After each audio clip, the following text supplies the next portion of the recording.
नमस्कार शेतकरी बंधूंनो, मी आपल्या चॅनलमध्ये पुन्हा एकदा स्वागत करतो. आपल्यासोबत आज हे मेंढेवाले आलेले. हे कोण्या गावचे एकदा विचारू. तुमचं गाव कोणतं?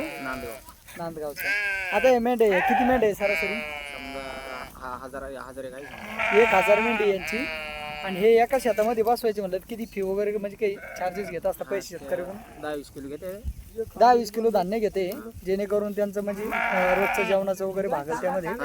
आणि मेंढ्यांना जिथं खायची आणि पाण्याची व्यवस्था आहे तिथं बसते. त्या जागेवर हे त्यांच्या मेंढ्या बसवते. हे बघू शकता आपल्या व्हिडिओमध्ये. हे मेंढ्या भरपूर प्रमाणात आहे, म्हणजे 1000 मेंढी म्हणजे साधी मेंढी नाही. आणि एका शेतात बसली म्हणजे 2 एकर क्षेत्र ते लेंड्याने रंगवते पूर्णपैकी. आणि तसंच त्यांना खायला पण भरपूर लागते. आता हे झाल्यावर तुम्ही पावसाळ्यावर पुढं असतो औरंगाबादला, म्हणजे डोंगर भागावर असतात की कसे तिकडं? काय डोंगर भाग, काय पलाटाणी असं. हां हां. त्याच्यामध्ये समजा हे लोकर वगैरे कोण घेतं मग तुमचं? काय गिऱ्हाईक आलं ते घेऊन टाकते. काय किलो जात असतं लोकर? 20 रुपये किलो. 20 रुपये किलो. 20 रुपये, 10 रुपये, 20 रुपये, 10 रुपये. बर. आणि आता असं फिरस्ती किती महिने राहायचं? ते आता पाणी पडतो.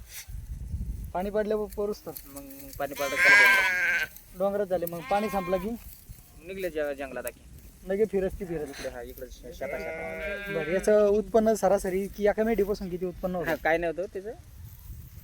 40,000 होतं उत्पन्न ते सगळं मिळून एका खांडामध्ये.